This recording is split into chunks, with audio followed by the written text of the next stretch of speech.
Hello, আজকে আমার order ছিল একটা রসমালাই কেক। আমাকে একটা দিদিভাই কেকটা অর্ডার করেছিল। আমি দিদিভাইকে বলেছিলাম, তোমার কাছে যদি কোনো ডিজাইন থাকে আমাকে দিতে পারো, সেইভাবে আমি করে দেব।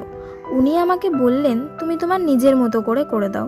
কাস্টমার যখন এমন বলে তখন দায়িত্ব আরও বেড়ে যায়। আমি ওনাকে আমার তৈরি করা কিছু কেকের ছবি পাঠাই।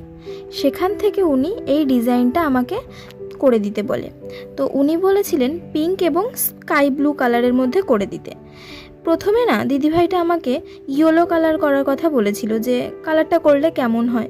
তো আমি যখন ডিজাইনটা করছিলাম হঠাৎ করে আমার মাথায় চলে এলো, তো আমি এই ইয়েলো কালার দিয়ে একটা নজেল ওয়ার্ক করে দিলাম।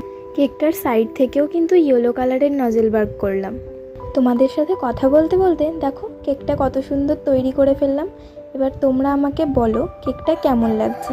টাটা সবাইকে, আবার কথা হবে অন্য কোনো ভিডিওতে।